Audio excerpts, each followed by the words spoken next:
గలతీలు రాసిన పత్రిక 5వ అధ్యాయం మొదటి వచనాన్ని దయచేసి చదువుదామా. గలతీలకు రాసిన పత్రిక 5వ అధ్యాయం మొదటి వచనం.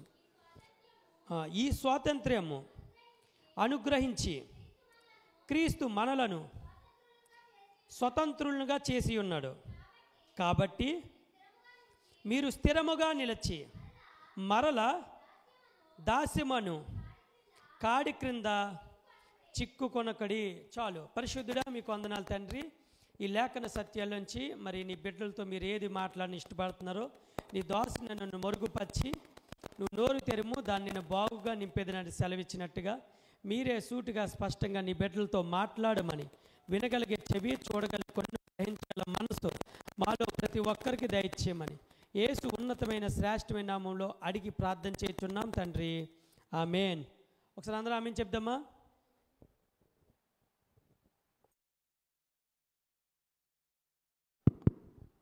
మంచిది ప్రియులరా, అందరూ ఒకసారి ఆమేన్ చెప్దాం. ఆమేన్. మంచిది. ఇది గలతీలు రాసిన పత్రిక 5వ అధ్యాయము మొదటి వచనం ఈ విధంగా ఉంది. ఈ స్వాతంత్రము మనకు అనుగ్రహించి క్రీస్తు మనలను స్వతంత్రులుగా చేసి ఉన్నాడంట. కాబట్టి మీరు స్థిరముగా నిలిచి మరల దాస్యమును కాడి క్రింద చిక్కుకొనకడి. ఒకసారి దేవుని స్తోత్రం చెప్దామా. హల్లెలూయా.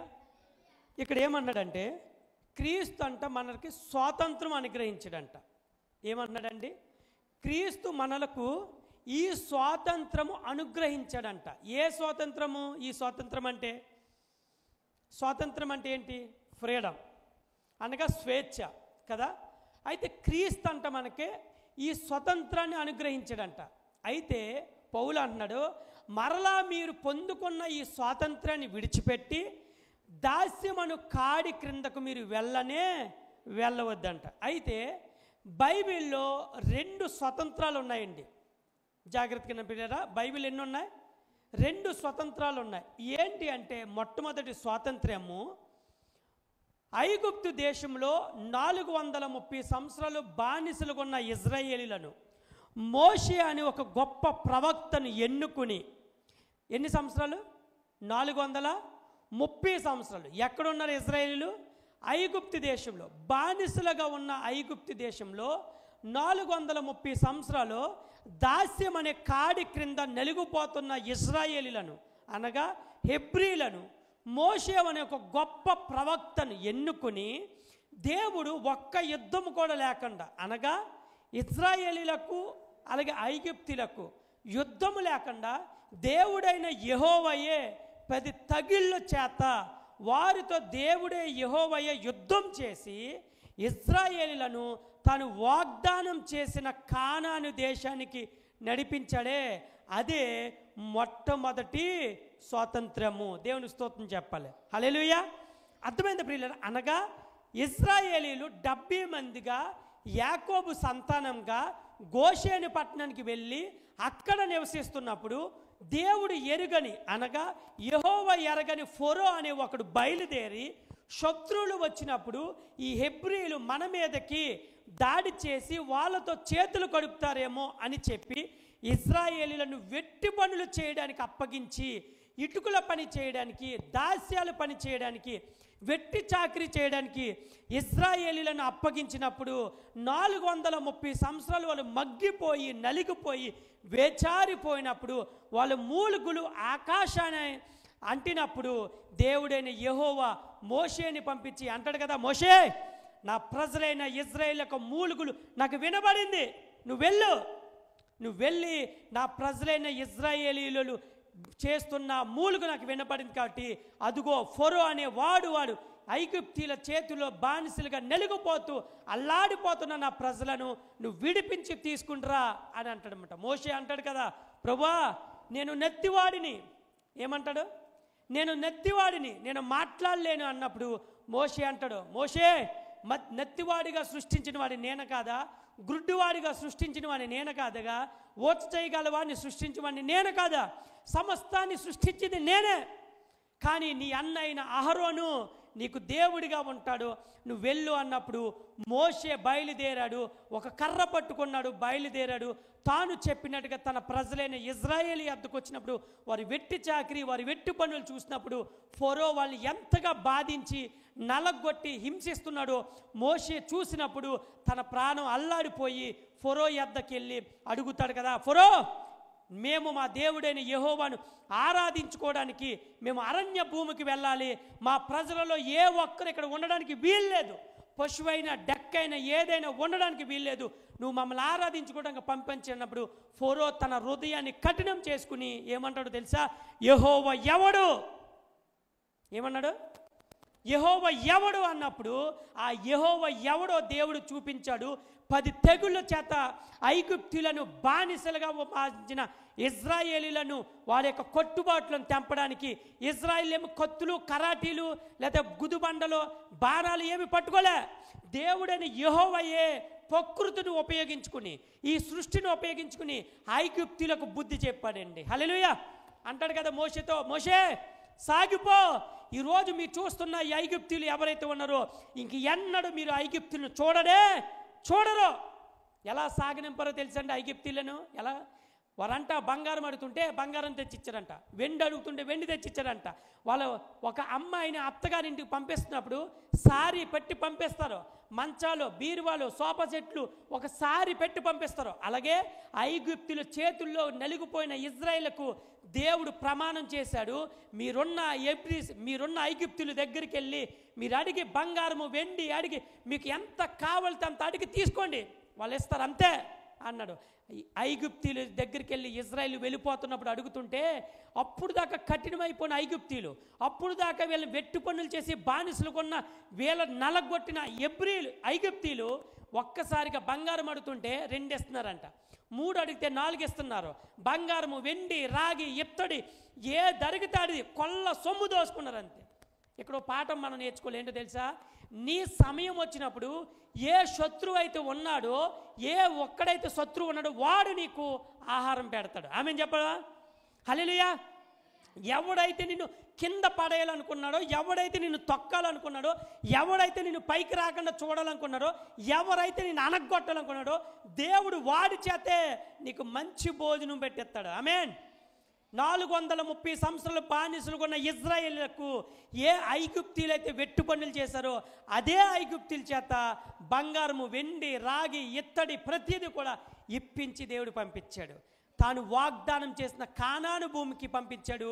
ఇజ్రాయేలులకు ఒక్కసారిగా ఇజ్రాయేలు కొనువిప్పు కలిగింది. హల్లెలూయా. అది మొదటి స్వాతంత్రము. రెండో స్వాతంత్రం ఏంటో తెలుసా ప్రియులారా? యేసుక్రీస్తు. ఒకసారి చదువుదామా? గలతీయులకు రాసిన పత్రిక 4వ అధ్యాయము 4-5 వచనాలు ఒకసారి చదువుదాం. అయితే కాలము పరిపూర్ణమైనప్పుడు దేవుడు తన కుమారుని పంపెను. ఆయన స్త్రీ యందు పుట్టి మనం దత్తపుత్రులము కావాలనని ధర్మశాస్త్రంకు లోబడి ఉన్న వారిని విమోచించుటకై ధర్మశాస్త్రంకు లోబడిన వాడాయను. మరియు మీరు కుమారులై ఉన్నందున నాయన, తండ్రి అని మొర్రపెట్టు తన కుమారుని ఆత్మను దేవుడు మన హృదయంలోనికి పంపెను. కాబట్టి నువ్విక దాసుడవు కావు, కుమారుడివే. కుమారుడివైతే దేవుని ద్వారా వారసుడవు. దేవునికి మహిమ కలుగును గాక. హల్లెలూయా. అందరం ఒకసారి హల్లెలూయా చెప్దామా? ఇక్కడ ఏమన్నారు తెలుసు ప్రియులా? మొదటి స్వాతంత్రము మోషే ప్రవక్త చేత ఇజ్రాయేలులకు 430 సంవత్సరాలు నలిగిపోతున్న ఇజ్రాయేల్కు విడిపించాడు మోషే ద్వారా. అది మొదటి స్వాతంత్రము. రెండో స్వాతంత్రం ఏంటో తెలుసా? కాలము పరిపూర్ణమైనప్పుడు అంట. ఏం పరిపూర్ణమైనప్పుడు? కాలము పరిపోయినప్పుడు దేవుడైన యెహోవా తానే తన కుమారుని పంపి ఈ లోకానికి ధర్మశాస్త్రం అనే కాడి కింద ఉన్న మనలను విడిపించి స్వతంత్రులుగా చేశాడంట. దేవుని మహిమ కలుగును గాక. హల్లెలూయా. ఈ లోకంలో యేసుక్రీస్తు ఏం చేశాడండి? ఏం చేశాడు చెప్పండి? ఏ వ్యక్తి అయితే పాప శాపంలో నలిగిపోతున్నాడో ఆ వ్యక్తి కోసం తన ప్రాణాన్నే బలిగా పెట్టాడు. ఇక్కడ అదే అన్నాడు, కాలము పరిపూర్ణమైనప్పుడు దేవుడు తన కుమారుని పంపెను. ఆయన స్త్రీ యందు పుట్టి మనము దత్తపుత్రులను కావాలనని ధర్మశాస్త్రంకు లోబడి ఉన్న వారిని ఏం చేశాడంట? లోబడిన వాడాయను. అనగా దేవుడైన యేసే ఏం చేసంటే ఒక నర రూపం ఎత్తి స్త్రీగా పుట్టి స్త్రీ రూపంలో జన్మించి ఆయన అన్నాడు కదా, ఇదిగో మత్తయి సువార్త ఒకసారి తెస్తారా? మత్తయి సువార్త 1వ అధ్యాయం తీయండి ఒకసారి. మత్తయి సువార్త 1వ అధ్యాయము 21 వచనం. ఆమె ఒక కుమారుని కనును, తన ప్రజలను వారి పాపంలో ఉండి ఆయనే రక్షించును, గనుక ఆయనకు యేసు అని పేరు పెట్టుదువనెను. ఇదిగో కన్యక గర్భవతి కుమారుని కనును, ఆయనకు ఇమ్మానుయేలు అని పేరు పెట్టుది. ఇక్కడ ఏంటంట, యేసుక్రీస్తే ఆయనే మన పాపముల నుండి విడిపించడానికి వచ్చిన ఏకైక రక్షకుడు అండి. యేసుక్రీస్తు లోకంలో చేసింది ఏంటో తెలిసి ప్రియరా, జన్మతః కర్మతః పాపంలో ఉన్న మనలను విమోచించి తానే బలి అయిపోయి, తాను ఒక 3 మేకల మీద ఏలాడబడుతూ 2 చెక్కల మీద ఏలాడబడుతూ కొరడాద తిని ముళ్ళ కిరీటం పెట్టుకుని పక్కలో బల్లిపోటు పడిపించుకుని భయంకరమైన శ్రమలలో పడిపోయి చివరికి ఆయనే ఈ ప్రపంచ మానవాళిలో ఉన్న సర్వ మానవాళి పాపం కోసం ఆయనే బలిగా మారిపోయాడు. అదే నిజమైన స్వాతంత్రము. అది రెండో స్వాతంత్రము. మొదటి స్వాతంత్రం ఏంటి? ఐగుప్తులు బానిసలుగా ఉన్న ఇజ్రాయేలీలను మోషే చేత విడిపించాడే, అది మొదటి స్వాతంత్రము.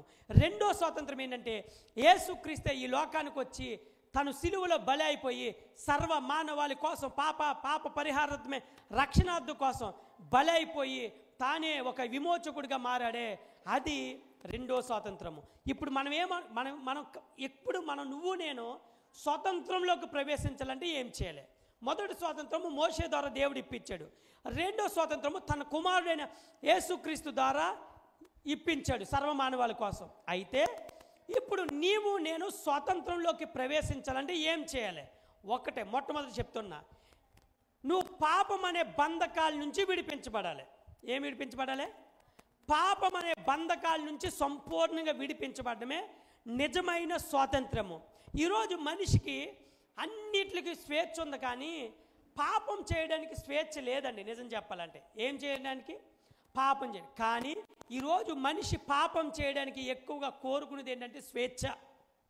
ఎక్కువగా ఏం కోరుకుంటున్నాడో? స్వేచ్ఛ. అయితే ఈరోజు నువ్వు నిజంగా స్వాతంత్రం పొందుకోవాలనుకుంటే, చాలామంది అనుకుంటారు నాకు ఎక్కువ డబ్బు ఉంటే నేను స్వతంత్రంగా ఉంటాను, నాకు నచ్చింది తింటాను,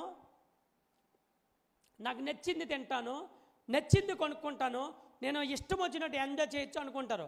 డబ్బు ఉంటే నిజమైన స్వాతంత్రం ఉందనుకుంటారు చాలామంది. నచ్చిన వాచ్ పెట్టుకోవచ్చు, నచ్చిన కారులో తిరగచ్చు, నచ్చిన బైక్ తోలుకోవచ్చు, రెస్టారెంట్కి వెళ్ళి రుచి తినొచ్చు, అంటే ఎలా పడితే అలాగ భోగ విలాసాలు చేయొచ్చు. అనగా స్వాతంత్రం అంటే జనాలు ఏమనుకుంటారంటే డబ్బు ఉంటే చాలు, మేము నచ్చింది కొనుక్కుని తినొచ్చు, ఎంజాయ్ చేయొచ్చు, మాకు ఇంకా అడ్డు అదుపు ఉండదు అనుకుంటున్నారు. ఎవరో చాలామంది స్వాతంత్రం అంటే. కానీ నిజమైన స్వాతంత్రం అంటే ఏంటో తెలిసే ప్రియులరా, నీకు డబ్బు ఉంటే స్వాతంత్రం కాదు, పేరుంటే స్వాతంత్రం కాదు. చాలామంది అనుకుంటారు ఈ ఎమ్మెల్యేతో ఫోటో దిగితే, ఈ ఎల్పీతో ఫోటో దిగితే, ఈ సెల్ఫీ దిగి ఫేస్బుక్లో ఇన్స్టాగ్రామ్లో పెడితే మాకు చాలా పేరు వచ్చేస్తుంది, అమ్మో ఈడు ఇంత పెద్ద గొప్పోడైపోయాడు అనుకుంటారు. అనగా పేరుంటే డబ్బు ఉంటే స్వాతంత్రం ఉన్నట్టు కాదు. నీకు పేరున్నంత మాత్రాన నువ్వు స్వతంత్రుడు కాదు. నీకు డబ్బు ఉన్నంత మాత్రాన స్వతంత్రుడు కాదు. కానీ నీకు నిజమైన స్వాతంత్రం అంటే ఏంటో తెలుసా ప్రియులరా, ఏ పాపం అయితే నిన్ను పట్టి పీడిస్తుందో ఆ పాపం నుంచి బయటికి రావడమే నిజమైన స్వాతంత్రం. ఏంటి ఆ పాపము? ఒకటే, నీ నేత్రాశ, దాన్ని జయించాలి, అది నిజమైన స్వాతంత్రం. నీ శరీరాశ, దాన్ని జయించాలి, అది నిజమైన స్వాతంత్రము. డాంబికము, అది నువ్వు జయించాలి, అది నిజమైన స్వాతంత్రము. అనగా నేత్రాశ, శరీరాశ, జీవపు డంబము ఎవరైతే జయిస్తారో వారు నిజమైన స్వాతంత్రంలోకి ప్రవేశిస్తారు. ఏ పాపపు సంఖ్యల నుంచి నువ్వు విడిపించబడ్డావో అప్పుడు నువ్వు జయించగలిగితే దానికి నిజమైన స్వాతంత్రం. మీకు ఎగ్జాంపుల్ చెప్తాను. 38 సంవత్సరాలుగా కోనేరు దగ్గర పడి ఉన్నాడు. ఎవడతను? వ్యాధి గలవాడు. 38 సంవత్సరాల నుంచి పడి ఉన్నాడు. వాడంట అక్కడే ఉన్నాడంట. ఇంతకాడు వయసు కాదు 38 సంవత్సరాలు. వాడికి వచ్చిన వ్యాధి 38 సంవత్సరాలు. ఇప్పుడు వాడికి స్వతంత్రం కావాలి. ఇప్పుడు యేసుక్రీస్తు వచ్చాడు. ఏమన్నా తెలుసా? అందరూ అంట ఆ దేవదూత వచ్చి నీళ్లు కదిలించినప్పుడు అందరూ ముందుకు వచ్చి దూకుతున్నారంట, కానీ వీడిని ఎవడో పట్టించుకుంటలేదు. అసలు మనం ఆలోచిద్దాం, 38 సంవత్సరాలు అంటే దాదాపు వయసు అయిపోయినట్టే కదా. ఎవరికైనా జాలి కలగల కదా. అరే ఈయన ఇన్ని సంవత్సరాలుగా పడి ఉన్నాడు, వాడు కూర్చున్న ప్లేస్ అట్టలు కట్టేసి ఉంటుంది, జుట్టు పెరిగిపోయి ఉంటుంది, వాడి గడ్డం పెరిగిపోయి ఉంటుంది, వాడు ఇష్టం వచ్చినట్టు పురుగులు పెట్టేసి కొంపు కొట్టి ఇష్టం వచ్చినట్టు ఉండొచ్చు. ఒక్కడికైనా జాలి కలగలేదంట అని చూసి. చివరికి యేసుక్రీస్తే వాడు బహుకాలం నుండి పడి ఉండుట చూశాడంట దేవుడు. ఎంతకాలం నుంచి అంట? బహుకాలం నుండి పడి ఉండట చూసి ఆయనే కనికరపడి చివరికి వచ్చి అన్నాడంట. ఏమన్నాడంట తెలుసా? నువ్వు స్వస్థపడాలని అనుకుంటున్నావా? ఏమన్నాడు? నువ్వు స్వస్థపడాలని కోరుకుంటున్నావా? ఎందుకు? వాడిని ఎవడూ పట్టించుకుంటలేదంట. ఈ రోజుల్లో ప్రియులకు గుర్తుపెట్టుకోండి, మన సమస్యని ఎవడూ పట్టించుకోడండి. ఈ రోజుల్లో అంత టైం కూడా లేదు చాలామందికి. అంటాడు కదా, నాకే బోలు తలపోట్లు, నాకే బోలు చిక్కులు ఆటంకాలు, ఇక నీ కూడా నేను ఎక్కడ భరించను, ఈరోజు నా పనులు చేసుకోవడానికి నాకే టైం లేదు, ఈరోజు నాకే బోలు తలపోట్లు, నాకే బోలు హెడ్ఏక్స్ ఉన్నాయి, ఇంకా నీ గురించి నేనే పట్టించుకోను, నాకున్న తలపోట్లు సరిపోక మళ్ళీ నీ తలపోట్లు నేను మీదేసుకోవాలా అనేవారు లేరంటారా? కానీ యేసుక్రీస్తు ఏం చేసి తెలిసే ప్రియులరా, వాడు పడి ఉండుట చూసి వాడి దగ్గరకు వచ్చి కనికరపడంట, ఇదిగో లే నీ పొరుపెత్తుకుని నడువు అనగానే 38 సంవత్సరాలుగా పడి ఉన్నవాడు లేచి వెళ్ళాడే, అది నిజమైన స్వాతంత్రం. దేవుని స్తోత్రం చెప్దామా? హల్లెలూయా. రెండోది, 12 సంవత్సరాలు రక్తస్రావం గల స్త్రీ అక్కడున్న వైద్యులందరినీ సంప్రదించిందంట, కానీ ఆమెకున్న రక్తస్రావం కొట్టలేదు. చివరికి అన్ని ప్రయత్నాలు చేసింది, అందరినీ అడిగింది, డాక్టర్లందరిని సంప్రదించింది, కానీ తనకున్న రక్తస్రావం మాత్రం పోలేదండి. చివరికి యేసుక్రీస్తు దగ్గరికి వచ్చి అంటుందంట కదా, వచ్చి అందరూ గుమ్ముకూడతంటే చివరికి ఒక్క ప్రయత్నం చేయాలనుకుందంట. డాక్టర్లు అందరినీ సంప్రదించానుగా, కానీ నాకు రక్తస్రావం పోలేదు. చివరికి 12 సంవత్సరాల నుంచి నేను బాధపడుతున్నాను. చివరికి యేసుక్రీస్తుని ఆ చెంగు ముట్టుకుందాం, మరలా బాగుపడితే బాగుపడతాను, లేదంటే లేదు. రహస్యంగా వచ్చింది, రహస్యంగా వెళ్ళిపోవాలనుకుంది. వెంటనే యేసుక్రీస్తు యొక్క చెంగు అంగి చివర అలా ముట్టుకుంది, వెంటనే ఆమె బాగుపడిపోయింది. హల్లెలూయా. యేసుక్రీస్తు అన్నాడు కదా, నాలో నుంచి ప్రభావము బయటకు వెళ్ళింది, నా మీద పడుతున్న వాళ్ళు ఎవరు? పేతురు అంటాడు కదా, బోధకుడా నీ చుట్టూ ఇంతమంది ఉన్నారు కదయ్యా, అందరూ నీ మీద పడుతుంటే నా మీద పడుతున్నది ఎవరు అడుగుతావేంటి అన్నప్పుడు కారణం ఎందుకు అన్నాడు తెలుసా ఆయన మాట? ఆమె రహస్యంగా వచ్చి రహస్యంగా వెళ్ళిపోవాలనుకుంది, కానీ దేవుడు ఆమె సాక్ష్యాన్ని ప్రపంచానికి తెలియడం కోసం ఆ విషయాన్ని బయట పెట్టాడు. ఆమె 12 సంవత్సరాల రక్తస్రావం స్త్రీ బాధపడిందే, ఆ రోజు చెంగు ముట్టుకోగానే బాగుపడింది కదా, అదే నిజమైన స్వాతంత్రము. దేవునికి మహిమ కలుగుగాక. హల్లెలూయా. తర్వాత 18 సంవత్సరాలు నడుమొంగిపోయిన స్త్రీ. ఎన్ని సంవత్సరాల నుంచి? 18 సంవత్సరాలు బలహీనపరచు ఆత్మచేత పట్టబడి యేసుక్రీస్తు వాక్యం చెప్తుంటే ఇలా నడుగుతూ వచ్చిందనమాట. ఇలా వంగుకుంటూ వచ్చింది. అక్కడ మీలాగే కూర్చుంది. ఎన్ని సంవత్సరాల నుంచి అంట? 18 సంవత్సరాల నుంచి నడుమొంగిపోయిన స్త్రీ వచ్చింది. యేసుక్రీస్తు వాక్యం చెప్పాడు, విన్నదే. అందరూ వెళ్ళిపోతుంటే యేసుక్రీస్తు ఆమెను ముందు పిలిచి, అమ్మా దా ఇట్రా. 18 సంవత్సరాల నుంచి నడుమొంగిపోయిన స్త్రీ వచ్చింది. అప్పుడు ఆయన అంటాడు కదా, నువ్వు నిటారుగా నిలబడు, నువ్వు బాగుపడి వెళ్ళు, నీ విశ్వాసమే నిన్ను స్వస్థపరిచింది. అది నిజమైన స్వాతంత్రం. హల్లెలూయా. ఈరోజు మనిషికి నిజమైన స్వాతంత్రం అంటే ఏంటో తెలిసిపోయా? డబ్బు ఉంటే నిజమైన స్వాతంత్రం కాదు, పేరు ప్రఖ్యాతులు ఉంటే నిజమైన స్వాతంత్రం కాదు. నువ్వు ఏ బంధకాల్లో పడి ఉన్నావో, ఏ పాపిష్టిలో నువ్వు బంధించబడి ఉన్నావో, నీ పాపిష్టి యొక్క సంఖ్యలు తెంపబడనవే నిజమైన స్వాతంత్రం. హల్లెలూయా. కానీ ఈరోజు నా స్వాతంత్రాన్ని విడిచిపెట్టుకోవడానికి ఈరోజు మనిషి రకరకాలు వెతుక్కున్నాడండి. ఆ స్వాతంత్రాన్ని పొందుకోవడం కోసం, స్వేచ్ఛని ఎదుర్కోవడం కోసం తల్లిదండ్రులను ఎదిరికించి పిల్లలు చాలామంది ఉన్నారు. అమ్మా నీకేం తెలీదు, నోర్మే నాకు అన్నీ తెలుసు అని చెప్పి ఆమె తల్లిదండ్రులను ఇబ్బంది పెట్టి బాధ పెట్టి ఇష్టానుసారంగా బయట తిరిగే వాళ్ళు ఉన్నారు. అది స్వతంత్రం అని కోరుకుంటున్నారు. ఈరోజు బండిలు కొనుక్కుని బైకుల మీద జీరో కటింగ్లు రోడ్లు వేస్తూ మెల్ల ఎరగొట్టుకున్న వాళ్ళు, చేతులు కాళ్ళు ఎరగొట్టుకున్న వాళ్ళు ఎంతమంది లేరు? చెప్పా పెట్టకుండా అమ్మాయిలు ఎక్కించుకుపోయి చేతులు కాళ్ళు ఎరగొట్టుకుని హాస్పిటల్లో చేరిన వాళ్ళు ఎంతమంది లేరు? ఈరోజు నిజమైన స్వాతంత్రం అంటే చాలామంది ఏం కోరుకుంటున్నా తెలుసా? మాకు బైక్ ఇచ్చేస్తే నిజమైన స్వాతంత్రం, విచ్చలవిడిగా తిరుగుతూ అది మా స్వాతంత్రం అనుకుంటున్నారు. మాకు సెల్ ఫోన్ ఇచ్చేస్తే మా ఇష్టం వచ్చినట్టు బ్యాలెన్స్ చేయించుకుని మాకు నచ్చింది చూసి తందనాలాడి డ్యాన్స్లు వేసి ఇష్టం వచ్చినట్టు ఎంజాయ్ చేస్తాం, తాగుతాం, అది మా స్వాతంత్రం అనుకుంటున్నారు. ఈరోజు మనిషి దేవుడిచ్చిన స్వాతంత్రాన్ని పక్కన పెట్టి వాడి సొంత ప్రయోగాలతో స్వాతంత్రాన్ని వెతుక్కుంటున్నారు ఈరోజు చాలామంది. కానీ అది నిజమైన స్వాతంత్రం. కానీ ఓ రోజున అదే స్వాతంత్రము నీకు ఊరిగా మారుతుంది. ఏ స్వాతంత్రం అయితే కావాలనుకుంటున్నావో ఈ లోకం అనే స్వాతంత్రము అది నీకు ఊరిగా మారుతుంది. చివరికి ప్రియులరా, ఓ రోజు పక్షమే గలవాడు వచ్చాడు, ఇల్లంతా జనంతో నిండిపోయాడంట. యేసుక్రీస్తు వాక్యం చెప్తానంటే ఈ లోపల నలుగురు మనుషులు ఇంటి పైకొప్పుకెక్కి చివరికి ఇంటి పైకొప్పునే ఇప్పివేసి ఏ పక్షవాయి గలవాడు ఉన్నాడో వాడిని మంచముతో పాటు కిందకి దించాడంట యేసుక్రీస్తు ముందు. వెంటనే యేసుక్రీస్తు నీ పరుపెత్తుకు నువ్వు నడువు. చూసారా ప్రియరా, అప్పుడు దాకా నలుగురు పక్షవాయి గలవాళ్ళు రోజు మోసుకుని వెళ్ళి మోసుకుని వచ్చేవాడు. అది నిజమైన స్వాతంత్రం అండి. ఆ పక్షవాయు గలవాడు తన బంధకాల నుంచి విడిపించబడి మరలా వాడు అంతటా వాడే నడుచుకుని వెళ్ళాడే, అది నిజమైన స్వాతంత్రం. 18 సంవత్సరాల నుంచి పడి ఉండి ఎవడో పట్టించుకోలేక దిక్కుమాల స్థితిలో పడి ఉందే ఒక వృద్ధ స్త్రీ, ఆమె విడిపించబడింది, అది నిజమైన స్వాతంత్రం. 38 సంవత్సరాలు కోనే దగ్గర పడి ఉన్నాడే ముసలోడు, వాడు బంధకాల నుంచి విడిపించి బాగుపడ్డాడే, అది నిజమైన స్వాతంత్రం. 12 సంవత్సరాల డాక్టర్లు కూడా బాగుపరచకుండా చేతులు ఎత్తేసినప్పుడు యేసుక్రీస్తు దగ్గరికి వచ్చి చెంగు ముట్టుకుని బాగుపడి వెళ్ళిందే, అది నిజమైన స్వాతంత్రం. ఈరోజు నువ్వు ఎన్ని సంవత్సరాల నుంచి నీకున్న ప్రతి దానితో బాధపడుతున్నావో ఆ బంధకాల నుంచి విడిపించబడమే నిజమైన స్వాతంత్రం. నీకున్న సిగరెట్ తన నుంచి విడిపించబడాలి, నీకున్న త్రాగు నుంచి విడిపించబడాలి, నీకున్న బూతులాడే తత్వం నుంచి విడిపించబడాలి, నీకున్న కోపం నుంచి విడిపించబడాలి, నీకున్న గర్వం నుంచి విడిపించబడాలి, నీకున్న ఏ బంధకాలు అయితే నిన్ను పైకి లేవనేకుండా ఆత్మీయంగా ఎదగకుండా నిన్ను తొక్కేసి నలిపేసి లోకంలో నీకు అభివృద్ధి లేకుండా గౌరవం లేకుండా మర్యాద లేకుండా చేస్తుందే, దాన్ని జయించడమే నిజమైన స్వాతంత్రం. హల్లెలూయా. అందుకుని అన్నాడు కదా పౌలు, యేసు క్రీస్తు అనుగ్రహించిన ఈ స్వాతంత్రాన్ని మరలా మీరు పోగొట్టుకోకుండా దాస్యం అనే కాడి కిందకి మరలా రావద్దు. అలా రాకుండా ఉండాలంటే మీరు స్థిరంగా నిలిచి ఉండాలి. అందుకునే నిలబడుతున్నవాడు పడిపోకుండా ఉండినట్లు జాగ్రత్తగా చూచుకున్న వాళ్ళనంట. హల్లెలూయా. కానీ ఈరోజు నేను చేస్తున్నాం మనము, నువ్వు జాగ్రత్తగా నిలబడాలంటే నువ్వేం చేయాలి? ప్రార్థించాలి. నువ్వు జాగ్రత్తగా నిలబడాలి ఏం చేయాలి? వాక్యం చదవాలి. నువ్వు జాగ్రత్తగా నిలబడాలి ఏం చేయాలి? మందిరానికి రావాలి. నువ్వు జాగ్రత్తగా నిలబడాలంటే ఆత్మీయులతో సహవాసం చేయాలి. నువ్వు జాగ్రత్తగా నిలబడాలంటే ఏం చేయాలి? దేవుని సన్నిధిలో నువ్వు ఒదిగి ఉన్నట్లయితే నీ ఆత్మీయ అభివృద్ధి ఉంటుంది. కానీ ఈరోజు చాలామందికి స్వాతంత్రం అంటే విచ్చలవిడితనం కోరుకుంటున్నారండి. పిల్లలతో సహా, చిన్న పిల్లలతో సహా వాళ్ళు తిరగడానికి, డ్యాన్స్లు వేయడానికి. ఈరోజు చిన్న పిల్లలు కూడా నలుగురు ఫ్రెండ్స్ సెలవు వచ్చిందంటే చాలండి, రూముల్లో హోమ్ థియేటర్ పెట్టుకుని డ్యాన్స్లు వేసే వాళ్ళు లేరా? హోమ్ థియేటర్ పెట్టుకుని డ్యాన్స్లు వేసే వాళ్ళు లేరా?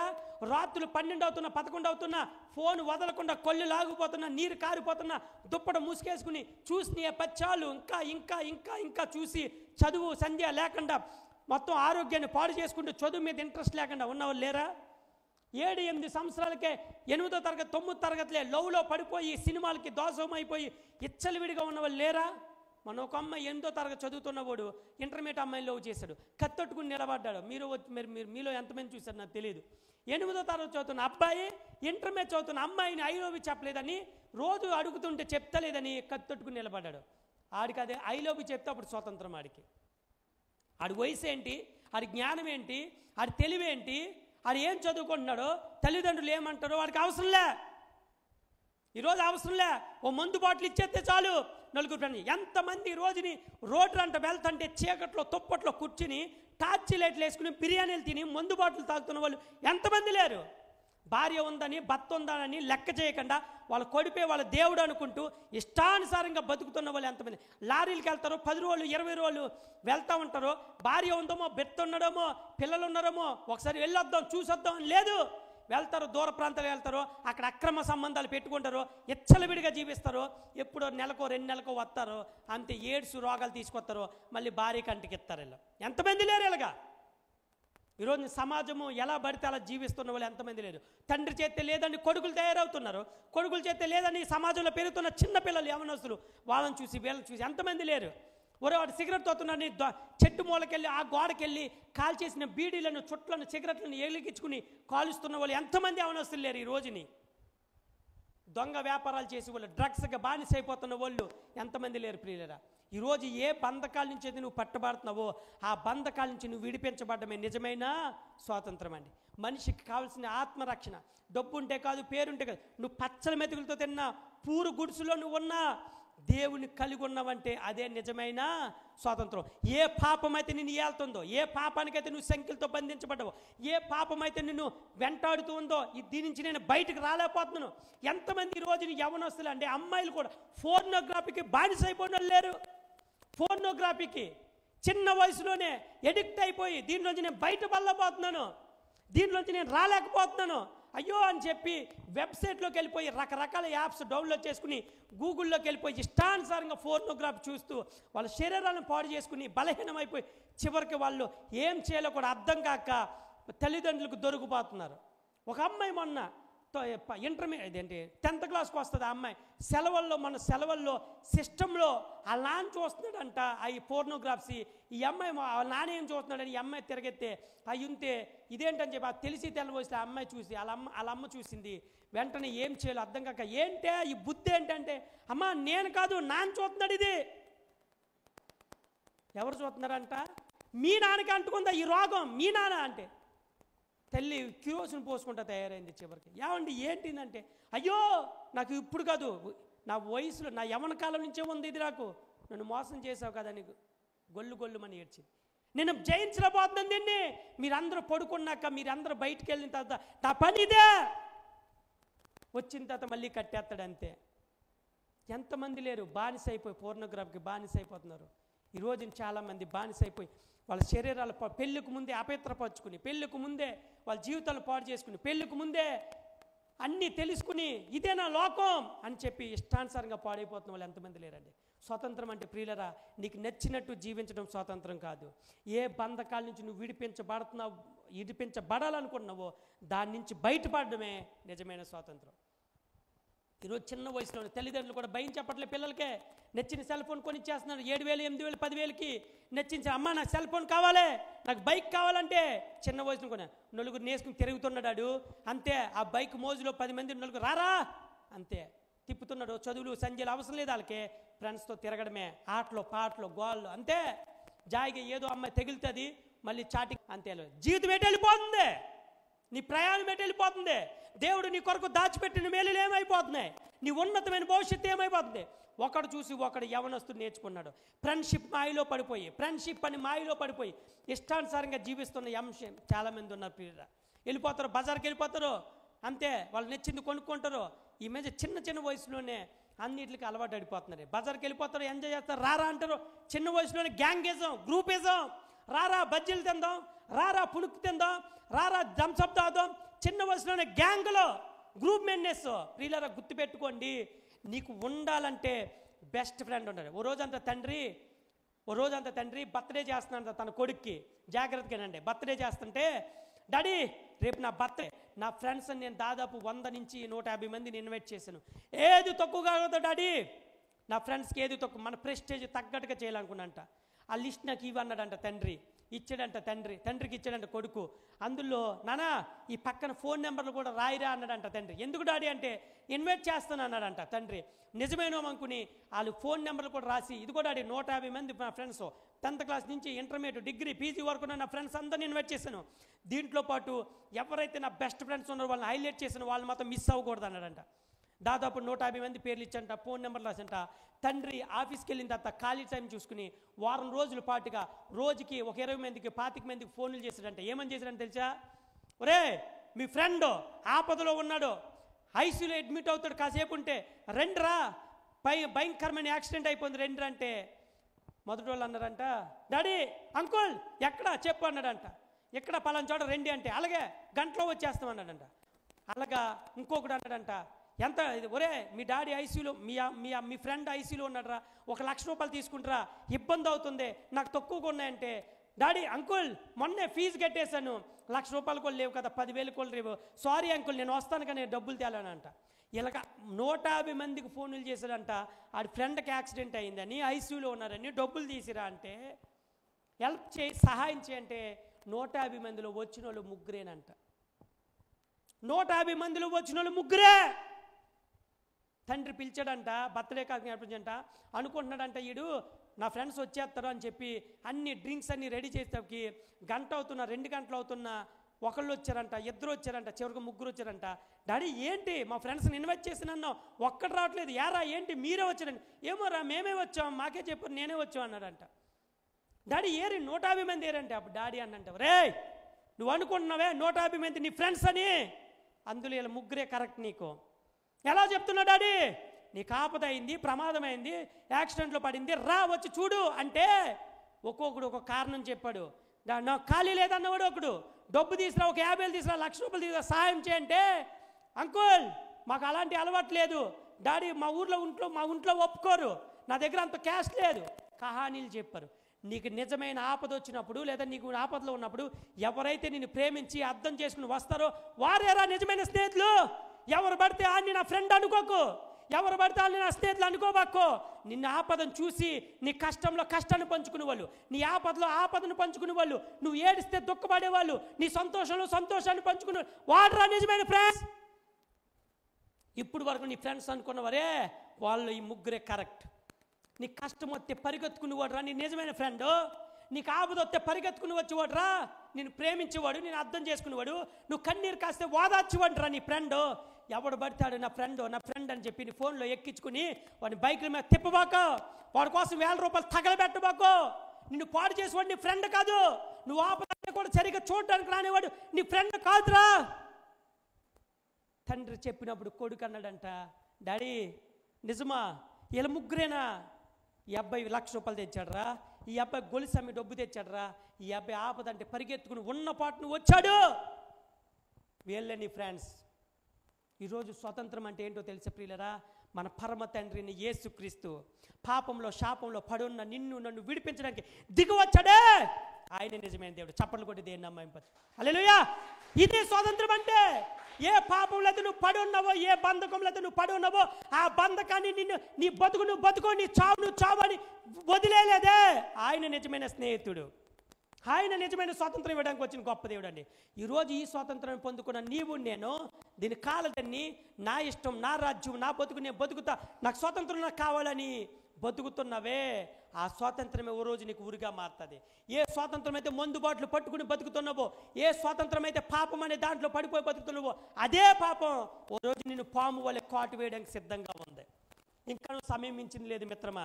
ఏ పాపం అయితే నువ్వు బంధెత్తున్నావో ఆ పాపాన్ని నువ్వు జయించలేమో, కానీ నువ్వు వేడుకుంటున్న తండ్రి మాత్రం దాని నుంచి విడిపించగల శక్తిని కృపణగల దేవుడు ఆయన ఉన్నాడు. హల్లెలూయా, హల్లెలూయా. ప్రియనేస్తం మాట చెప్పి నేను ముగిస్తాను. ఈరోజు నేను చాలామందికి స్వతంత్రం అంటే కోరుకునేది ఏంటంటే, చాలామంది కోరుకున్న స్వతంత్రం అంటే నా బ్రతుకు నేను నచ్చినట్టే బతికితే. ఈరోజు చాలా సంబంధాలు తెగిపోవడం, భర్తతో నేను నీతో ఏగలపోతున్నా, నా బతుకు నేను బతుకుతా, భార్య వెళ్ళిపోతుంది, భర్త కూడా నేను భరించలేకపోతున్నాను, నేను వెళ్ళిపోతాననే భార్యలు ఎంతమంది లేరు, భర్తలు ఎంతమంది లేరు. ఈరోజు మనిషి కోరుకుంటాడు ఏంటంటే విచ్చలవిడితనానికి అలవాటు పడిపోరు మనిషి. నా ఇష్టం నా రాజ్యం అనే బతకడానికి ఎక్కువ అలవాటు పడిపోతున్నారో అది ఏం చేస్తుందంటే ఓ రోజు చివరికే నీకు ఉరిగా మారిపోతుంది. అంతా కోల్పోయిన తర్వాత అప్పుడు అనుకుంటా కదా, అయ్యో నన్ను ప్రేమించే భార్య నేను పోగొట్టుకున్నానా, ఈరోజు నాకు మంచి చెప్పే భార్యనే నోర్మే నీకేం తెలుసు అన్నానా, అంతా కోల్పోయిన తర్వాత జాగ్రత్త బిడ్డ. ఈరోజు ఏ భార్య అయితే ఉంటుందో ఆ భార్య నేను గద్దిస్తున్నట్టు నీకు మంచిది. ఏ భర్త అయితే భయం చెప్తున్నాడు భార్యకి ఆ భర్త మంచివాడు ప్రియురా. ఏ తల్లిదండ్రులు అయితే పిల్లల్ని గద్దించి శిక్షించి మందలిస్తున్నారో ఆ తల్లిదండ్రులు మంచివారు.